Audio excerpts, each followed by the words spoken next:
Hey, QL crew, this week has been all about curiosity and separating fact from fiction.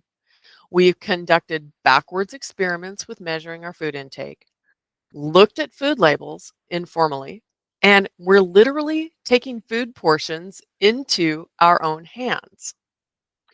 These are all foundational concepts that we will learn from and adapt as we go along.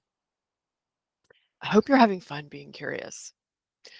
My past attempts at improving my lifestyle, fitness, and nutrition have been too serious.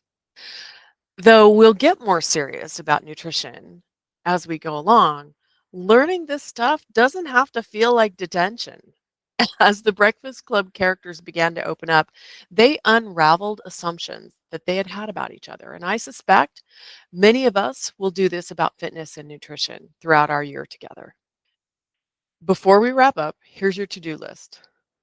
Log your weight and your activity minutes in your tracker, whatever form you're using.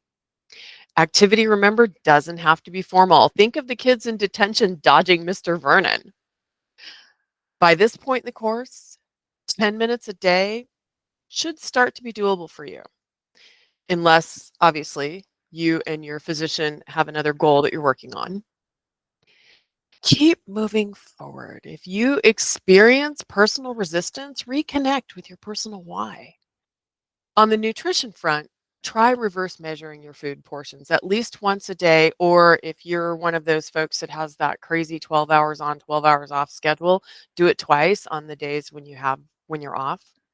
Remember to photograph your processed food labels for your explanation. Be curious, discover. I hope you'll share on socials what you've learned in your explorations. Let's go.